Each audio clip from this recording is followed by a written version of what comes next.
go, Leonard. What up? Oh, happy to see you, dude. Jason, what's up? Thanks for jumping in, Jason. Let's go. Where's my screen at? Welcome to the SATS show, the place. All right, I always forget my slogan. Let's go. Let's see. Your beginner-friendly guide to saving in Bitcoin. All right. Turn on this music. Dang. All right. I'm experimenting with a different setup for my notes and stuff to make it easier for me to bring stuff up throughout the show. So let's see how this works out. If it makes the show a little bit smoother. Okay. A little color adjustment there and a little bit too hot. Okay. All right. Happy. Is it Tuesday? Happy Tuesday. We have a lot of stuff to cover today. We're going to go kind of fast. But first, we got to check in with SATS strength. How many Satoshis can we buy for $1 today? All right. Today, we can buy 3,717 Satoshis for a single $1. Nice recovery today on BTC. I know, I saw that. I was like, yes. But then I also secretly felt bad about all the exchange stuff going on. I need to figure out a different way to buy because I've been using Binance, so I have to figure something out. I left a little bit of funds on Binance just to continue to do the show, but I run the risk of losing that at Binance, so it's not a good place to be in. But if you're buying right now on Binance or on Coinbase, it's not financial advice, but they're being sued by the SEC, so caution.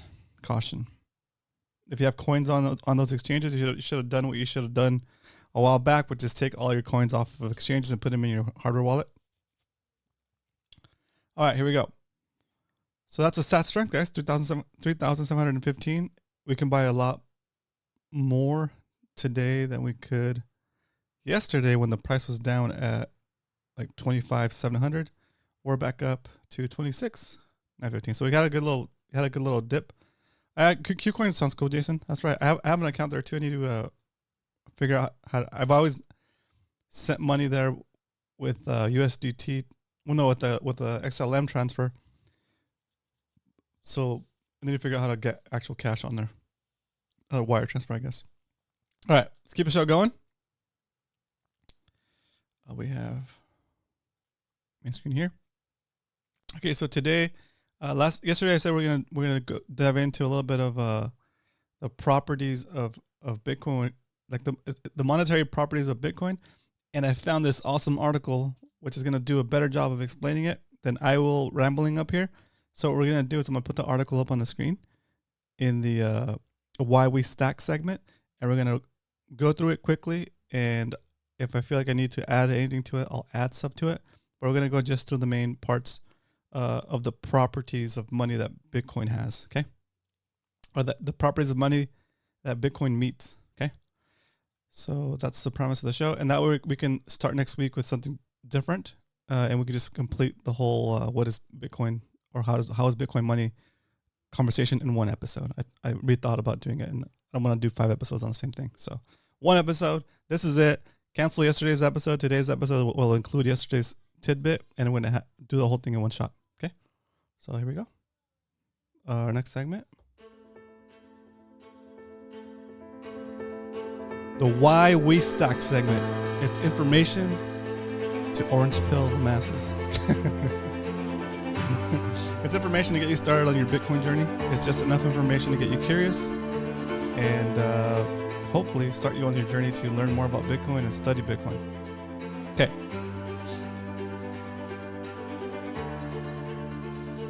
Yeah, I told you XLM is good to transfer stuff with. The fees are so cheap.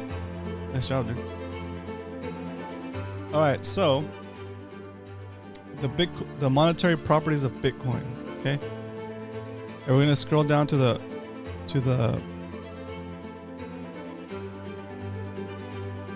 the section that I want to cover today, just the stuff that we're going to talk about last week or yesterday. Actually, we can kind of go through this document pretty quickly. Let's see if we can get it done pretty quickly. The Wall Street Analyst Intro to Bitcoin.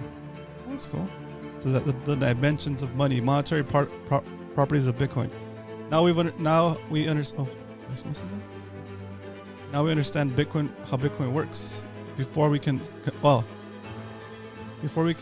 compare its monetary properties to prior forms of money, we need to briefly cover the ecosystem which is being built on top of Bitcoin. Once understood, all will have the proper framework to assess its monetary properties, thus its monetary value. Okay, so we're gonna skip this section and we're gonna just go right into the monetary properties of Bitcoin. But I'm gonna put this link in the show notes, and also I'll put it in chat real quick if you want to follow along.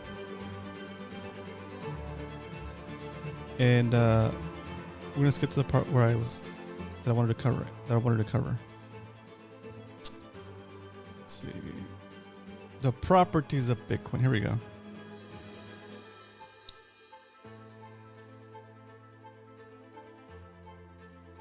So here we go. So there we go. So one of the properties of money in order for it to retain value is it should be scarce. So like it shouldn't be readily available. Like gold is not readily available, right? It's hard to make. It's hard to find new gold. All these things like silver. And then out of all of these things, since Bitcoin is limited and capped in its code to 21 million, then you have a built-in scarcity into Bitcoin. So it qualifies, or it meets that quality or that property of money. It has scarcity by its nature. It's built in. Like nothing else on here has that level of scarcity. Right, like gold, you can still find more gold. You can still find more silver. If the price of gold and silver goes up a lot, then silver or gold miners will be more incentivized to dig and find it. Right. So you could always find a little bit more gold, a little bit more silver. It's gonna get harder, but there's a chance you can still find more. So same thing. So Bitcoin, you can't find any more than 21 million. Here we go. Bitcoin is the scarcest monetary asset in the world.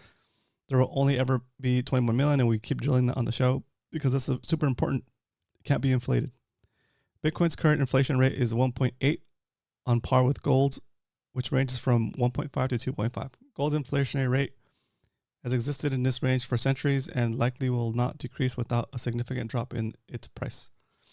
So as long as the price of gold is up, people will continue to be motivated to find new gold. The inflation of Bitcoin is 1.8 because they're releasing coins.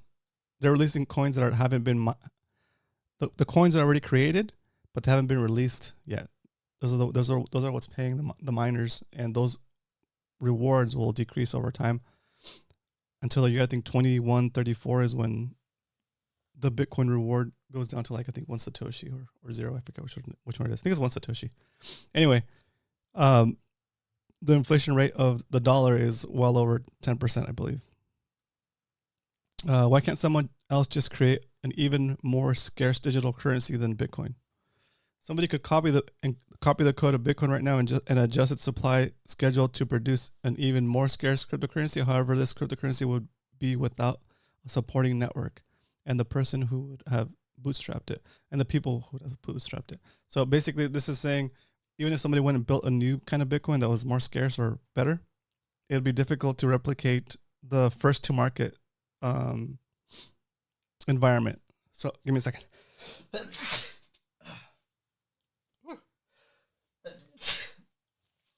Sorry guys, I try to hold it.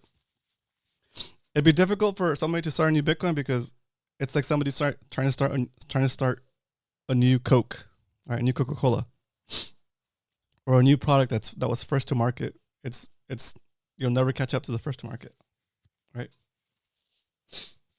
What's up, Leonard? What up, Carl? Let's go, Carl. Welcome, dude. Okay, then we're gonna jump into the next quality, which is durability. We kind of went over this one yesterday, so we're just gonna go over this one real quick. Bitcoin is purely digital and thus completely durable.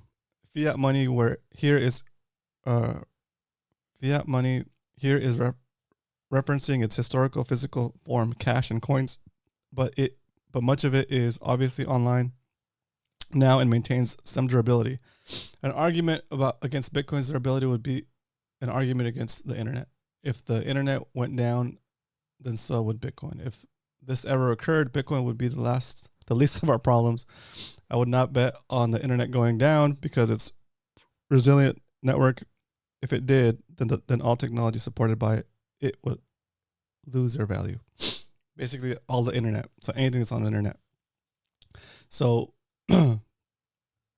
again, with reference to the Bitcoin network specifically, there's so many nodes on the Bitcoin network and distributed around the world that it would be difficult to take down all of the machines, even if the internet went down temporarily for everyone in the whole world. As long as there was, no, I guess electricity. There's been those nodes would resync up once the internet was restored. Okay, once connectivity was restored. Acceptability. This is a good one. Currently, the acceptability of Bitcoin is low. It's an emerging monetary system, and its worth will not happen overnight. Oh, its growth. I'm sorry. Bitcoin's growth is driven by price appreciation. Continual price appreciation draws exponential growth and growth in adoption, which with each market cycle. Only time will tell what happens to this property. But the trend is adoption is exponential. So from what I've read, the internet in Bitcoin is getting adopted faster at a faster rate than the internet was adopted. So if you were to look at Bitcoin in terms of how when the internet first came out, Bitcoin is like 1990. Like today, Bitcoin is like the internet was in 1994 or 1995. Okay, so when it was just a emerging technology, now it's like you guys know how impactful the internet was to society and to the world. Well, think about the same thing, but now it's with money, and we're at that beginning of that acceptance curve where people are starting to adopt it and use it and figure out how it works. And I think it's gonna start getting adopted even faster since all of this, with all the inflation, once people start to realize what's actually happening with the money system. Okay, portability. So this is a scale 1 to 10. Okay, so it's getting 10s everywhere. Oh no, it's got a 4 for acceptability because it's not fully accepted everywhere yet, right? Portability has got a 10 out of 10, and that's because it's in your wallet, right? I can send you some satoshis right now just by talking about it, I can send it over to you, and it's like magic money. Boom, there it is. It's in your wallet. Or if I wanted to travel to a different country because I'm escaping some kind of war, right? And I need to make it through a checkpoint of the opposing army before they let me out as like a refugee, right? Could I take my physical gold or could I take my cash with me through that? They'll probably take that away from me and send me on my way broke. Take my jewelry, take anything that is of value before if they even let you out, right? But with Bitcoin, you memorize your seed phrase. It's in your brain. We talked about this the other day. It's in your brain. It's a memory in your brain that is worth the value of whatever you put in your Bitcoin wallet, right? So your seed phrase lets you restore your Bitcoin wallet once you get to safety. So you put your value in a Bitcoin wallet. You memorize your seed phrase, right? Or maybe I don't know. Yeah, you memorize your seed phrase, and then you get through the danger zone, get to safety, to your new home or your new where you're gonna be for a while, or your new society, I guess. And then you restore your seed phrase, you restore your wallet, and you have all of your wealth there, right? Which is pretty incredible. So it's definitely portable, right? You can send value to family members overseas. You can send value to family members in the future. So that's pretty cool, right? Time travel to the future, not to the past, in a way. Divisibility. Divisibility has got a 10 out of 10. And this show should know about divisibility because we're capitalizing on the fact that we don't have to buy a whole Bitcoin. We can buy 1/100 millionth of a Bitcoin. So one Satoshi, right? One sat, a single sat. So one Bitcoin is divisible into 100 million Satoshis. And that's represented by 0.8 decimal places. 1, 2, 3, 4, 5, 6, 7, 8. So it's 1/100 millionth. Bitcoin is the most divisible monetary asset in the world. It is so because it is digital. US fiat money can be divided down to 1 cent. Bitcoin can be divided down to, it's known as a Satoshi or a SAT. Cool. Fungibility. So it's got a 9.5 out of 10. Fungibility is a funny term. It's not a fungus, but it is a property of money. And let's figure out what it means. Fungibility means a good's individual unit is homogeneous and interchangeable, at least to some degree. Any dollar bill is no different from another dollar bill. The US dollar is fungible, but not perfectly fungible. For example, a $2 bill has some extra desirability because it is not frequently seen. People would give up 2 $1 bills before giving up a single $2 bill. Bitcoins are also fungible, but they are not perfectly fungible because they can be because you can trace ownership on the blockchain. Every Bitcoin has a history that anyone can view, tracing all the way back to its original Coinbase transaction. And Coinbase here means it's part of the Bitcoin mining process. Bitcoin, the exchange, took that name because it's part of the Bitcoin mining process, where a Bitcoin miner finds a block and they're able to give themselves the reward distribution. That's a Coinbase, right? But Coinbase, the exchange company, took that name off of took this word from the Bitcoin process and made it its company name. So this is not referring to the exchange. It's referring to the process of the miner getting his rewards for finding a block. Okay. Tracing all the way back to its original Coinbase transaction. So what this is saying is that any Bitcoin in the history of Bitcoin can be traced back all the way to the date and time and miner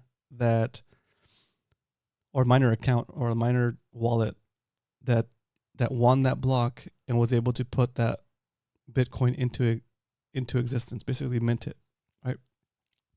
Now it sounds like they're making new Bitcoin, but they're releasing existing Bitcoin. So the Coinbase transaction is the transaction where the miner gets paid for his work, and in addition to writing all the transactions for that block, he gets a reward according to the halving cycle. And right now the reward is 6.25 Bitcoin.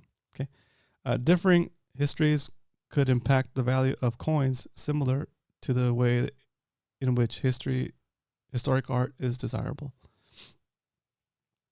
So let's say, I'm not going to go too deep into that. I think we kind of spent a lot of time on that one already. So fungibility basically means that a Bitcoin is worth a Bitcoin, and a Satoshi is worth a Satoshi, and the Satoshi that you get from me is not worth any more or less than the Satoshi you would get from Carl or Jason or Leonard. Okay, so fungible.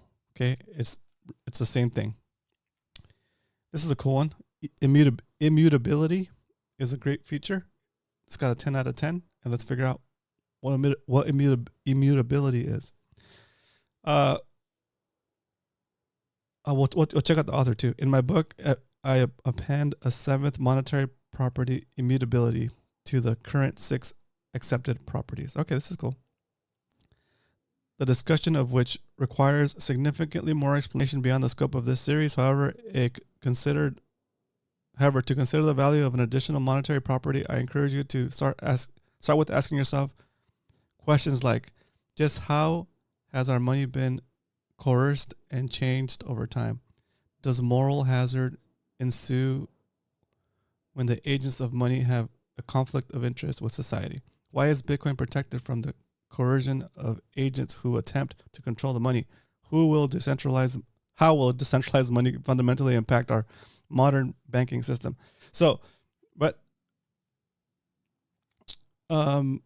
immutability in the way that I know is associated with Bitcoin is basically once a Bitcoin transaction is completed and it goes through and it's on the blockchain and all the nodes have been updated, it's impossible to undo it, right?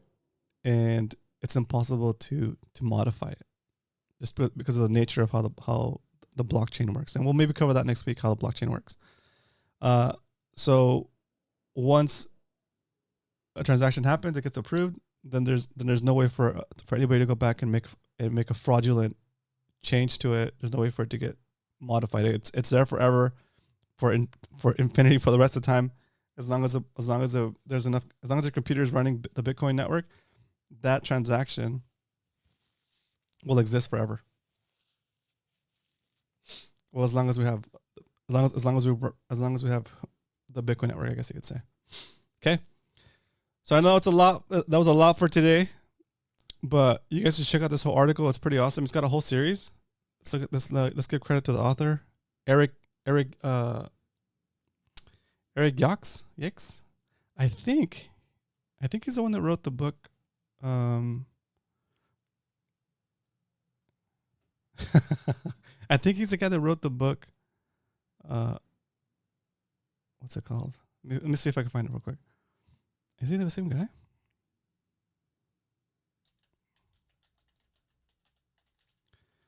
wonder if it's the guy that wrote Inventing Bitcoin. Or what was the book I create?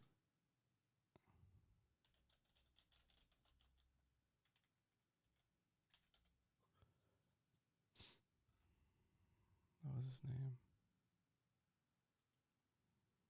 Eric. That name looks so familiar.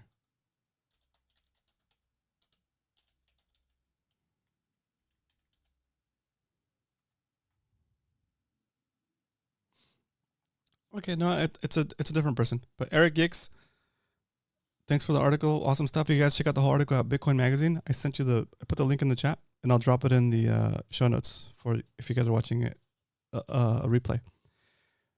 On top of that, I have one video I want to share with you guys. Let me see if I have it queued up. This is Michael Saylor. It's part of a debate between Michael Saylor and this guy Frank Gistra. And Frank Gistra is like a gold person. He's a gold investor. And Michael Saylor is like the Giga Chad of Bitcoin. Let's see. I'll put that in the chat so you guys have a reference to the whole I guess debate. And then we're gonna watch together just a section of the debate. Okay. And then we'll jump into the Stack SATS segment, or the Stack recap. Here we go. Let's see if we get this to work. Pause that. And then, ooh, there we go. This is just his closing argument, and you guys can watch the whole interview or the whole debate on your own time if you want to. But I wanted to share this with you guys because it's pretty cool. I like the way he describes Bitcoin compared to gold. Thank you, Frank. We're going to get to our closing remarks now. There will be no rebuttals. Again, this is a blank canvas to drive your points home. Here we have 6 minutes each. Michael, bring it home. Gold investors share the same macroeconomic view as Bitcoin investors, but I think they tend to lack one key insight. Money is technology, and Bitcoin's superior monetary technology with powerful network effect. I've watched hundreds of interviews of gold advocates, and they almost never address the technology issue. I found a reference by Mike Maloney 10 years ago, but for the most part, they're not thinking about technology. Diversification makes no sense when there's a correct answer to an engineering problem. You would never diversify the metal in an aircraft wing or the answer to a math problem, or the shape of a ship's hull, or the oxygen content in a scuba tank. When the cabin depressurizes, you don't place an oxygen mask on 10% of your family. Money is a winner-take-all competition. There is an answer. Choosing the wrong answer has dire consequences. If we contrast the golden knight with the Bitcoin dragon, the golden knight's got a 30-year life. It's plodding, stupid, heavy, predictable, and stagnant. Up against the Bitcoin dragon, the dragon is immortal, teleporting, dematerializing, hyper-intelligent, rapidly evolving, moves at the speed of light. Which one of these two is going to win the fight? Goldbug say put 10% into physical gold to protect against the bank crash. What about the other 90%? They're not really providing a solution. They're suggesting a hedge. Bitcoin is a solution. Mike Maloney, he says, quote, "The greatest wealth transfer in history is therefore the greatest opportunity in the history of mankind." Well, yeah, if you actually pick the winner in the wealth transfer. If you pick the loser, then you miss out. It would be a shame to actually know this is coming and then miss out. The gold standard fails because gold doesn't sufficiently empower people to control their own property. Governments and banks can tax or confiscate those rights. The gold industry can inflate away that property. Gold coins were too inflexible in the 16th century. They don't represent a solution in the 21st century. In 1914, at the beginning of World War I, the gold standard was thrown overboard within 2 weekends. That's lips from gold wars. The Genoa Conference in 1922 and Bretton Woods in 1944 show the world will at best create a faux gold standard, then corrupt it. If we have gold standards, we are going to get scammed again. Quote, Michael Maloney.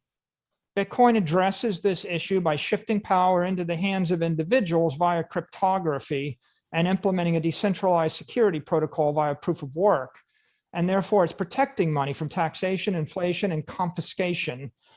Billions of individuals can take control of their money via mobile technology and trade with each other at the speed of light via currency of their choice. Hayek said, "I don't believe we'll ever have good money again before we take the thing out of the hands of government. That is, we can't take them violently out of the hands of government. All we can do is by some sly roundabout way introduce something that can't stop. Bitcoin's a money virus. Nobody's ever defended anything successfully. There is only attack and attack and attack some more. That's patent. Gold is defense. Bitcoin is an offense. It's spreading at 200% a year. It's going to be to 250 million people by the end of this year. Next stop is 1 billion. Next stop is everybody. The network is worth 25 trillion a year to solve the strong money problem. The protocol is already recruited Binance, Coinbase, Fidelity, PayPal, MicroStrategy, Tesla. We heard Venmo joined. Next will come Apple, Google, Facebook, and Microsoft. Bitcoin's an economic imperative. It's a technical imperative. It's a moral imperative. Economically, there's $250 trillion of currency derivatives that are debasing at least 10% a year. That's a $25 trillion a year problem. Every investor needs to store value to survive the currency flood. Technically, this is the greatest mobile application. This will be the greatest mobile application. Mobile wallets holding digital currency and digital assets. It's going to allow 5 billion people to trade with each other and protect their life force. Bitcoin is the protocol that synchronizes 100,000 financial applications in cyberspace. It'll be the kingmaker, and it's going to tip the balance of power in favor of whichever big tech company firm embraces it the most. It's a moral imperative. It's the best hope the human race has for life, liberty, and property for the 8 billion people struggling under the weight of excessive regulation, corrupt politicians, and collapsing currencies and dangerous physical environments. It is an instrument of economic empowerment. It can be delivered to everybody. So if you believe in sound money, life, liberty, property, and the pursuit of happiness, it's time to abandon gold and move on to Bitcoin. This century, we've digitally transformed messages, books, photos, videos, meetings, newspapers, payments, and relationships. Now it's time to transform money. Bitcoin is hope for a better world. Michael Saylor, thank you for your closing. All right. Is it unfair if I don't let you listen to the other guy? The other guy just his arguments are not good. Are not good. I'll let you guys watch the whole thing on your own time. I added a link to the chat, and I'll also add a link to the whole I guess debate on in the description of the show. So now with that said and done, let me know what you guys think about that in the chat. And I'm gonna jump into the next segment, which is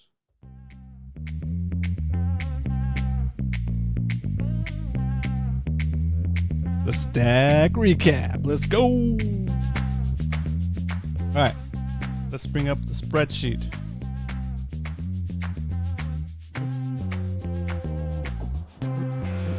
Stack recap. Here we go.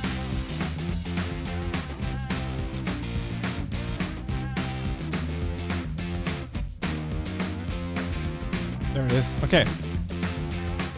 So, last night we did a quadruple buy because we're at an all-time low for us. Today, we're back up. We're 58. We're at 0.58% gains from being down 4%. Right. So let's get our buy done for tonight. And tonight, since the price of Bitcoin is above our average buy price, we're only going to buy $5 worth. Okay, that's a plan.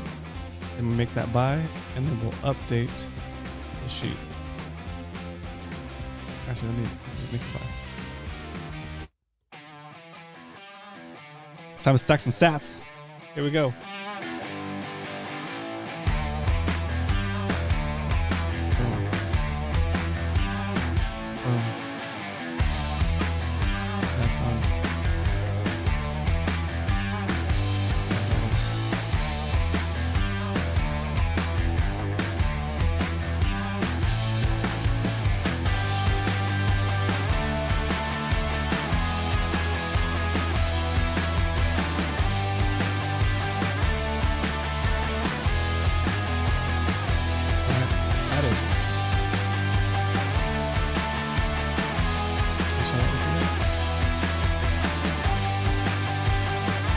Just stack some sats.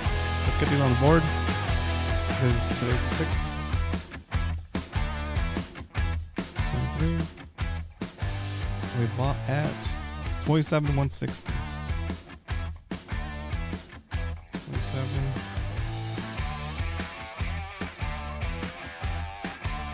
$160. We bought 488.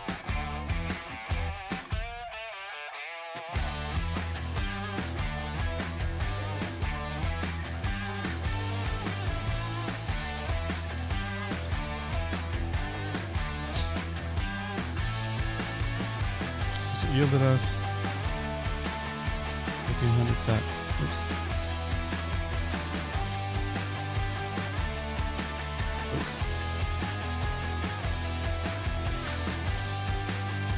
Yeah, 18,000 sats.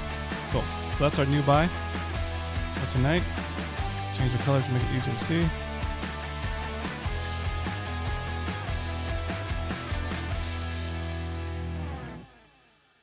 And let's do the update on our standings. So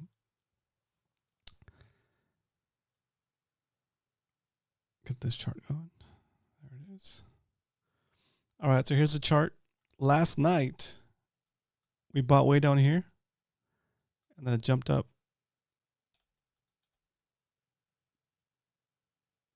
Like 6%. I mean, 7, almost 8%. If we would have got it from the bottom. But we're not trying to buy and sell. I know some of you guys might be trying to buy and sell, but for us, it's strictly buying. We're not selling. Okay, this is money this is an asset that I'm trying to buy to hold on long term. Okay, so we don't care what the price is. We just care about continuing to accumulate, continuing to stack sats. So today it looks like let me make a buy order. Let me make a buy. 27,160, and it was for 488. on the 6th. So it's near to where we bought before. So now we're gonna update our average. Let's see. 26, 6, 7, 8. 26, 6, 7, 8. 26, 6, 7, 8, which is our old one now. And our new one is going to be 26, 702. 702. So with that swing, it still lowered our average. Our average is still lower than before. So I mean, than a couple days ago. And there it is, the new updated chart. Maybe I'm gonna make these other. I want to make the old buys maybe a different color so it's easier to spot or less cluttered. Let's make them like that color. And only the thick lines are the new ones for the week.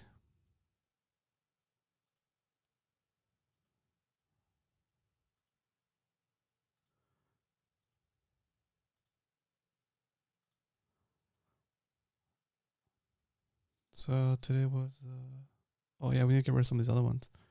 I'll clean it up. I'll clean it up for next week. All of them will be thinned out. That way we can just highlight the ones that we bought that week. I think this one should be thin as well. Boom. This one. Oh yeah, all these should be thin. This one was from today. That was fine. We do have two buys on the. Do we have two buys there? We do. That's funny. We have two buys at the same number. Interesting. What are the odds? Anyway, all right, let's get back into this. So, oh, I didn't even share with you guys. I'm so sorry. TradingView. Here we go. Oh, there it is. We bought back here yesterday, and then we're back up here. And actually, this we bought before at the same level of 27,160, 27,160. Interesting. So we bumped our. Yesterday we moved our trend line from up here to down here, and now today we bumped it up a little bit because we bought high again. But we only bought $5, so I moved it a little bit. If tomorrow the price drops between here and here, I'll buy $10 worth. If the price stays above the orange line, then we'll buy $5 worth. But if it drops below this line, then we're gonna buy $20 worth. Okay, we're gonna quadruple every time we hit a new all-time low. We're gonna new all-time low for the show. Then we'll buy 4 times as much, so $20. Shoo, that's a lot of stuff. All right, so I think with that, what's point one now and oh, our stack. Let's see how much our stack is.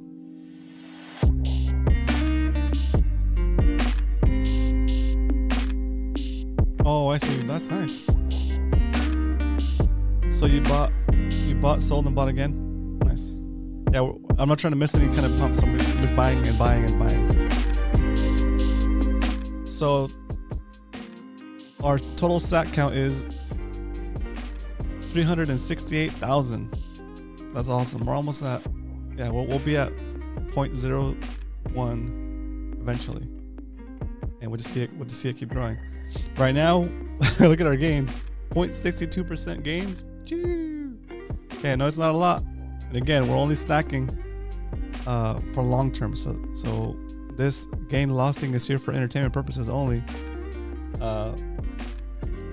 The goal is to just hold Bitcoin, because as they print more money and devalue the dollar, it will take more dollars to buy the same amount of Bitcoin. Okay. All right. So that said, I think that's all I got for you guys today. Thanks for jumping in today. We'll be back on Monday next week. I need to do stuff with the fam. I'm going to a wedding, and it's gonna be super busy. I might be back Yeah, Monday. I think Monday is when I'll come back. If I might just do a bunch of shorts while in between things. So I'll do shorts from previous episodes and this episode. So you might see those come through, and then we'll be back officially on Monday. I'm gonna continue to DCA tomorrow, Thursday, and Friday, and with the same rule set. Monday we'll come back and we'll recap, and then we'll figure it out. All right. So thanks for tuning in. I'll see you guys Monday. Have a great weekend, and stay safe out there. Keep stacking.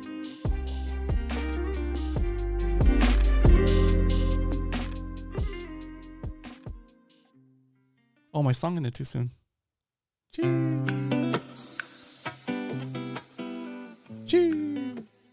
All right. Yeah. All right. I'm excited about the show still. Thanks, Leonard. Thanks, Jason. Thanks, Carl. If you guys have any questions watching the replay, do leave a question. Do leave a question as a comment, and we'll answer your question in the next episode. That'd be awesome. If you guys have any questions here live, ask them. No worries. If you're holding any Bitcoin on Binance or Coinbase, you gotta get that off there, dude. Get those coins off the exchange.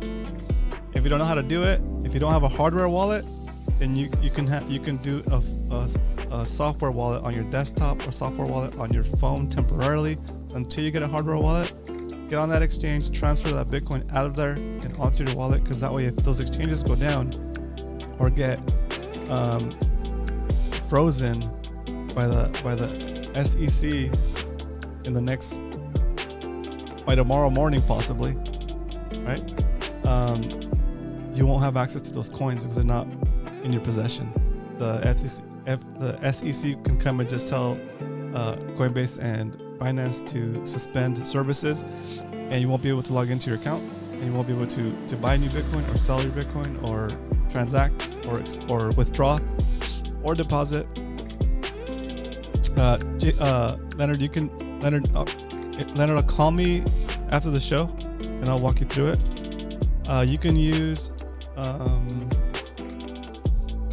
on your phone, you can use,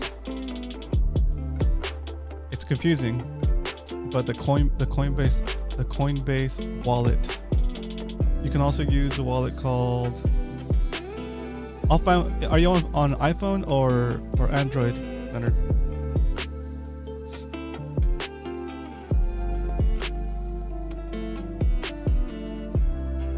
The